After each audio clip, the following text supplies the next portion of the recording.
민주당이 대통령 탄핵 심판에서 내란죄를 빼겠다고 밝힌 파장이 지금 거세 깨고 있습니다. 당장 국민의힘에서 탄핵에 찬성표를 던졌던 두 분, 안철수, 김재섭 의원이 공개 반발하고 나섰습니다.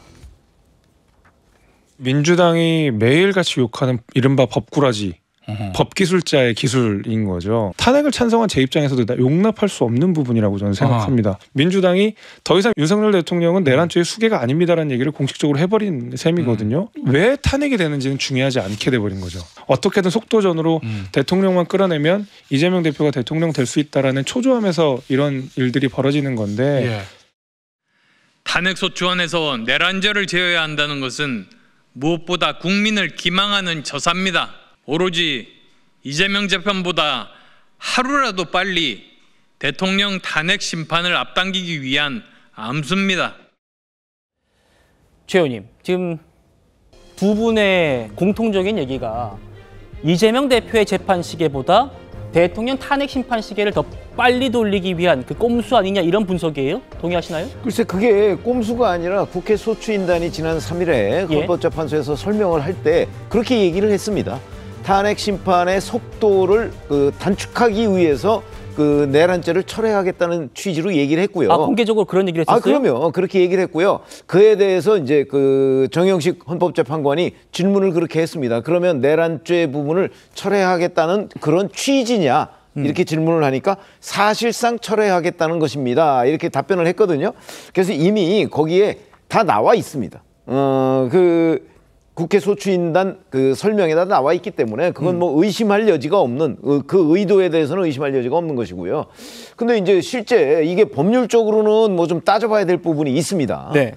왜냐하면 그렇게 정리할 수도 있다. 뭐 이런 의견도 있기 때문에 그러나 이제 정치적으로 본다면 사실 윤석열 대통령의 탄핵소추안의 핵심 내용은요 비상계엄을 뭐 선포할 요건이 되느냐 안 되느냐보다 그 안에 있는 여러 가지의 행위들이 내란죄를 구성하고 있다. 그렇기 때문에 이게 단순하게 직권남용 이러면 사실 형사상 소추는 재직 중에 받지 않잖아요. 근데 내란이면은 내란 외환의 제의 경우에는 대통령 재직 중에도 소추를 받습니다. 그래서 이제 내란죄를 아주 중요한 범죄 행위로 탄핵소추안에서 이제 정의를 했는데 근데 지금 그걸 헌법재판소 심리에서 빼겠다라고 얘기하니까 정치적으로는 엄청난 자충수처럼 지금 국민들한테 느껴지는 대목이 저는 아마 지금 민주당이 가장 아파하고 있는 부분 아닌가. 그 부분을 지금 탄핵 소추에 찬성표를 던졌던 안철수 의원과 김재섭 의원이 지금 지적을 하고 있는 거죠. 저건 법률적인 의미의 지적이 아니고 저는 정치적인 의미의 지적이고 아마 저런 지적에 대해서 상당수의 유권자들이 저는 동의할 거라고 생각을 합니다. 왜? 보통 사람들도 윤석열 대통령 탄핵소추안이 국회에서 가결된 거는 바로 내란죄라는 것 때문이다라고 생각을 했는데 그걸 뺀다고 하니까 고개를 갸우뚱하게 되는 거죠. 자, 명시적으로 두 사람이 얘기하지는 않았습니다만 마치 만약 내란죄가 빠졌다면 찬성이 아니라 다른 선택을 할 수 있다라는 취지로도 또 그런 걸 우리가 그렇게 이해를 할 수가 있는 대목이 있는 거죠. 만약에 모르겠습니다. 안철수 의원이나 김재섭 의원이 내란죄가 빠지고 비상계엄을 선포했다는 그 부분만 가지고서도 찬성표를 던졌을지는 좀 애매하긴 하지만 여튼 적어도 한 12명 정도가 그때 이제 찬성표를 던진 걸로 분석이 되지 않습니까?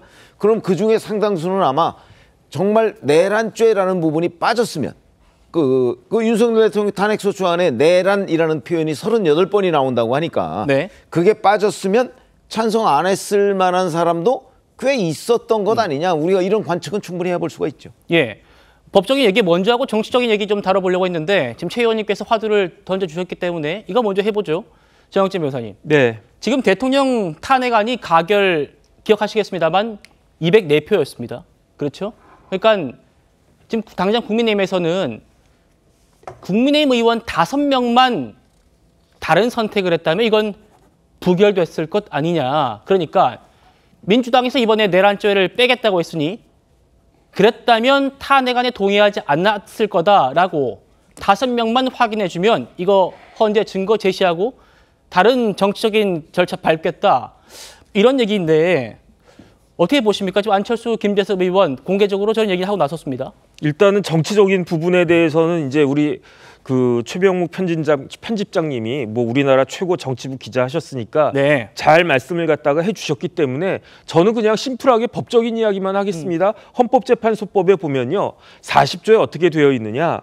헌법재판소의 심판 절차는 원칙적으로 민사소송법을 준용하도록 되어 있는데 그중에서 권한쟁의 헌법소송은 행정소송법을 준용하고 대신에 탄핵 심판 절차는 어느 법을 준용하느냐 형사소송법을 준용하도록 되어 있어요. 그러니까 탄핵 심판은 실질적으로 형사소송과 똑같다는 게 헌법재판소법의 규정이거든요. 그래가지고 형사소송법을 다시 보면은 형사소송법에 어떻게 되어 있냐 298조에 공소장 변경이 있거든요. 검사가 공소사실이나 적용법조를 추가 철회 변경할 수 있습니다. 그런데 중요한 건 뭐냐면 이렇게 검사가 공소사실을 철회할 때 일부를 뺄 때는요. 어떻게 해야 되느냐?